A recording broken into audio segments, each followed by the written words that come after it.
you've started before this year. Yeah. But how has it been now kind of being officially the guy?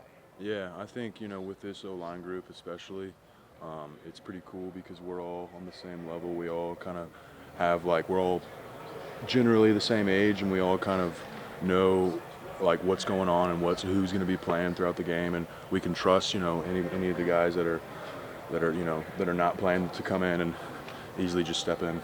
Are you comfortable out there at right tackle? Is that I personally, I've always played right tackle throughout my entire career, but throughout here I've played some guard, played some left tackle, and so. But I personally, I like right tackle more. It's more kind of my hips are kind of opened up that way, so it kind of makes it more natural for me. But yeah.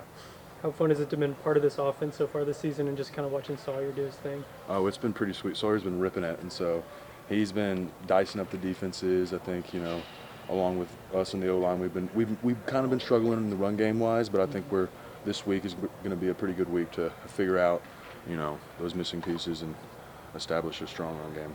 What are some of those things you can work on to improve the run game moving forward? I think right now we're really focusing on really good double teams, and that's been a big core emphasis by Coach Miller and Coach Watts, and that's been something that we've influenced today within drill work, and I think that's going to be pretty crucial for us to make an impact in the run game. Did y'all make the necessary adjustments that you kind of felt like going from Auburn into SMU? I think so. Yeah, I think we like you said, the personnel was a little different because Auburn had some guys over there that were exceptionally really good, and I thought SMU also had some really good players, but I think playing those guys and getting a feel for Auburn's guys kind of gave the offense more of a confidence, kind of oh, we can do this shit. I'm sorry. Kaden, you guys obviously played together some back in the day. What was that like having Colton out there with you? Oh, it was pretty sweet. I think we dream of moments like that. When we were kids, we used to always talk about playing college football together, and that's something that really did come true. And we played a little bit together in the Auburn game, that first drive, but getting the full, I guess, half was pretty sweet. My parents were pretty happy, and my dad told me he cried, so it was fun. But yeah. He played pretty well too. I mean, yeah. Has he surprised you with how quickly he's picked up all the techniques and stuff? He's got it. He's going to be really good. I think he's a really talented. You talking about Colton, brother? Yeah. He's just natural. He has a natural ability to block people, and so I think and you can ask any of the offensive linemen, he's able to just kind of roll in there. Ever since I'm biased. Ever since the spring, I feel like that when he came in, and at 24, he's been able to just kind of roll with the punches and play exceptionally well.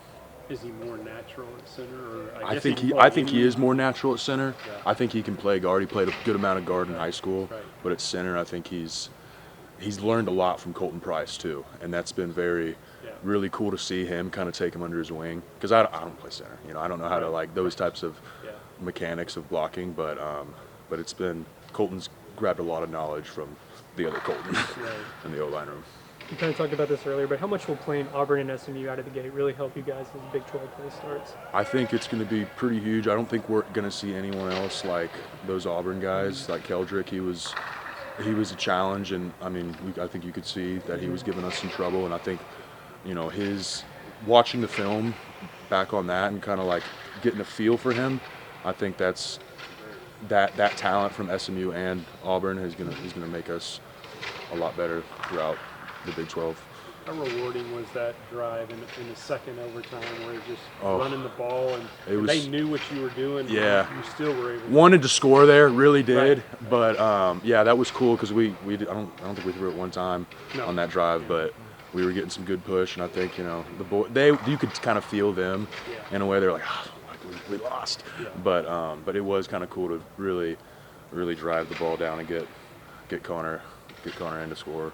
Did it feel like y'all were kind of wearing them out as the game went on? Early on it felt like they were getting some push up front and getting some stops and stuffing some of those runs, but as the game wore on, it kind of felt like y'all were getting more. Yeah, I think, scheme-wise, Miller did a really good job of adjusting throughout that entire kind of that second quarter. I think we started kind of moving a little bit faster in that third quarter. We started, I don't know, I really don't know exactly what happened, but I think we started running more. Scheme-wise, we ran some different things, and that helped a lot with our push. You know what I mean? out of that. You've played a lot of games over at McLean. Yes, sir. That Auburn one, it was full, it was blackout, all Yeah. that. But just what's that like? That stadium like when it's full? Oh, it's electric. It's really cool. That Auburn game was, in the helmets itself was just so cool. We all looked pretty sweet. I think the fans have brought a really good energy, especially at the SMU game. They showed out, and it felt like half the stadium was Baylor fans, and they were like, it was really loud during some SMU offensive plays, and so I think the fans have been pretty sweet for us. How much fun has it been to watch the pass catchers on this team and just all the talent out there? The past two? The pass catchers, the receivers, the tight ends. They're balling out. They're having, I mean, it looks like they're having a great season so far. Sawyer's been throwing for 400 yards or whatever, and so I think watching those guys be athletes out there, make plays, watching Ashton jump like 50 inches. It's pretty sweet to watch. It's fun to watch those guys just be athletes. You kind of touched on it. How important is this week and this game for setting you up for the rest of the season? Yeah, I think Coach Aranda made a really big emphasis on it on our team meeting this morning. Is just to stay focused and stay driven throughout practice, because as we know, it's Samford. It's not an Auburn or anything like that, and so I think for us, we just really want to focus on staying like tunnel vision. We're not going to be thinking about like, oh, it's Samford. We're going to think like we're thinking we're playing Auburn right now. Samford, I know Coach Miller specifically has knows, some connection. yeah. Has he talked about that at all? Have you brought it up? Yeah, he's talked about it a little bit. He played with that guy. I don't know if he played with him in college. Did he play with him in college? Yeah. Okay, yeah. He said that coach, he makes him play really hard, and that's what we expect. We've seen some film on them already, and they do play hard, and I'm excited to play against guys like that give 100% every play. You said it felt good on the kick. I mean, you got hit pretty good on that return. Talk about that. Yeah, they've done it before, like cross kick, and obviously Cole is a very dynamic returner, and so my job is just block for him and do the best we can. But saw a different kind of stance, and he kicked it our way, and then possessed the ball, get vertical, and then got a little pop on the sideline, but it's nothing we can't handle, so it's all good. What's it like to lead block for Cole on those kickoffs?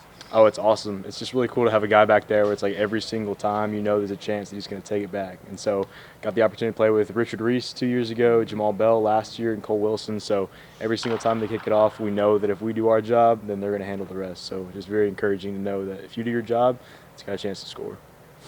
You're a former walk-on, right? Yes, sir. What's it like to see Jacob Redding kind of do what he did and kind of emerge like he is?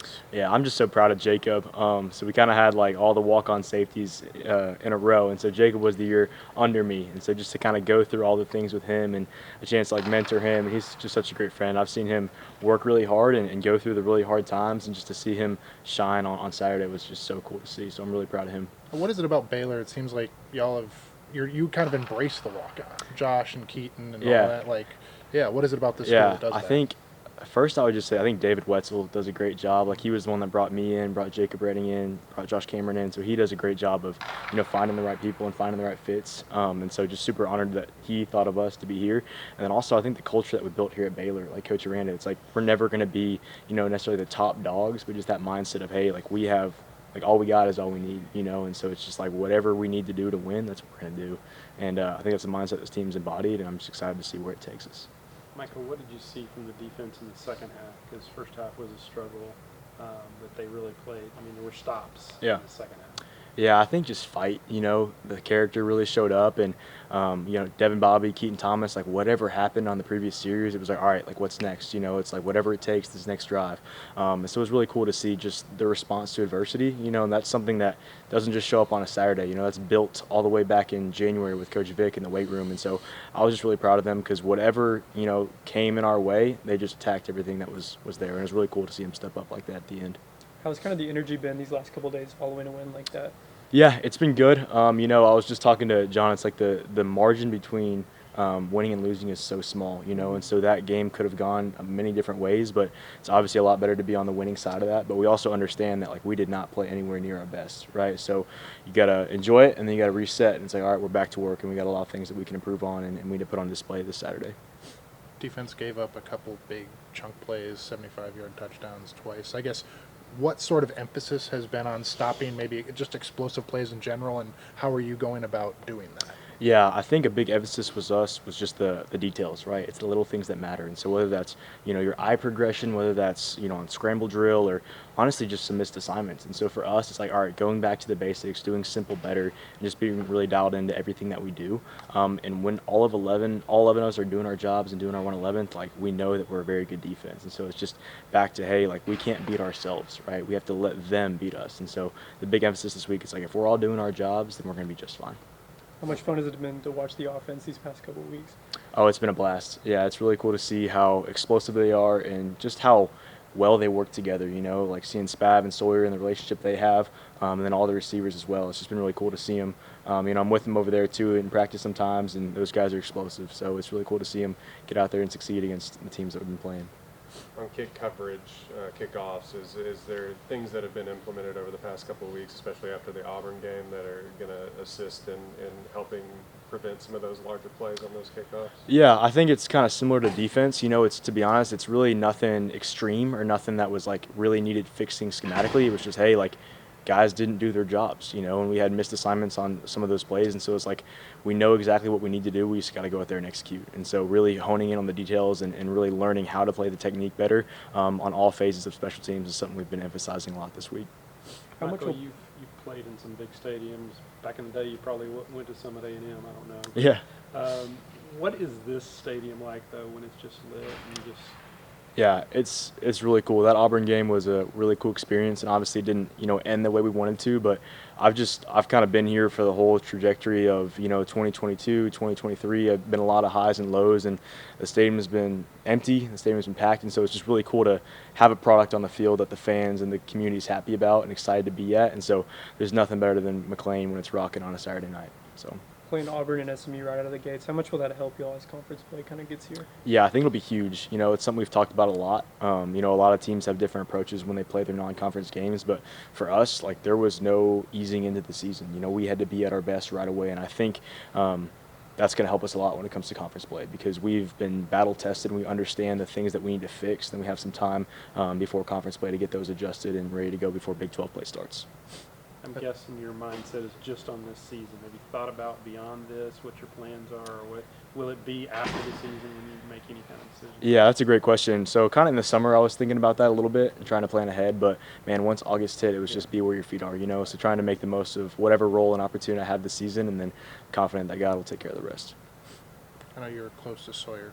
What's it like seeing him have the start that he is? Yeah, just so proud of him, so happy for him.